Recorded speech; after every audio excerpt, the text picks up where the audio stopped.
quand les gens se qualifient. Le reste du monde n'a pas fait ça. C'est la CAQ qui a fait ça, Monsieur le Président.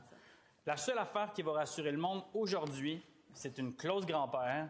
Ils sont des milliers à le demander. Je retends la main humblement au ministre. Ça fait des semaines qu'on joue là-dedans. Son programme n'est pas prêt. Il y a des statuts qui expirent. Peut-il accorder la clause grand-père?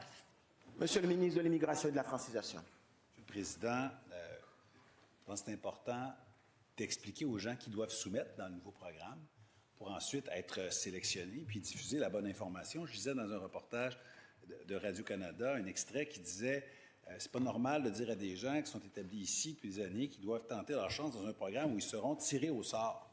Il n'y a pas de tirage au sort. C'est inexact. Et je vois des choses inexactes comme ça. Et ça alimente, bien sûr, l'insécurité, les craintes des gens. Il faut inciter les gens qui attendaient la réouverture d'un programme qui ne sera pas réouvert à postuler dans ce nouveau programme pour recevoir des bonnes nouvelles, pour être sélectionnés, pour être invités. Je pense que dans plusieurs régions du Québec, les gens vont se mettre à recevoir des bonnes nouvelles à condition... En complémentaire, Madame la chef du deuxième groupe d'opposition.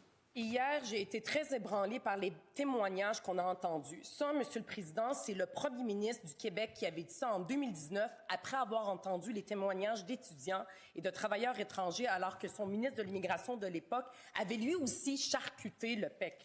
Le premier ministre avait alors pris la seule bonne décision et il a accordé la clause grand-père. Est-ce que le premier ministre, aujourd'hui, peut écouter ces sages paroles de 2019 et prendre la seule bonne décision, c'est-à-dire leur accorder la clause grand-père? Monsieur le Premier ministre. Monsieur le Président, la chef de QS nous parle de 2019. Moi, je vais lui parler actuellement. En 2022, à Montréal, il y avait 48 de francophones.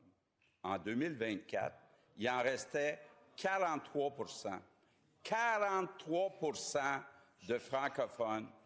Je le sais, ça n'intéresse pas Québec solidaire. Il s'en fout du français à Montréal. Monsieur le leader du deuxième groupe d'opposition.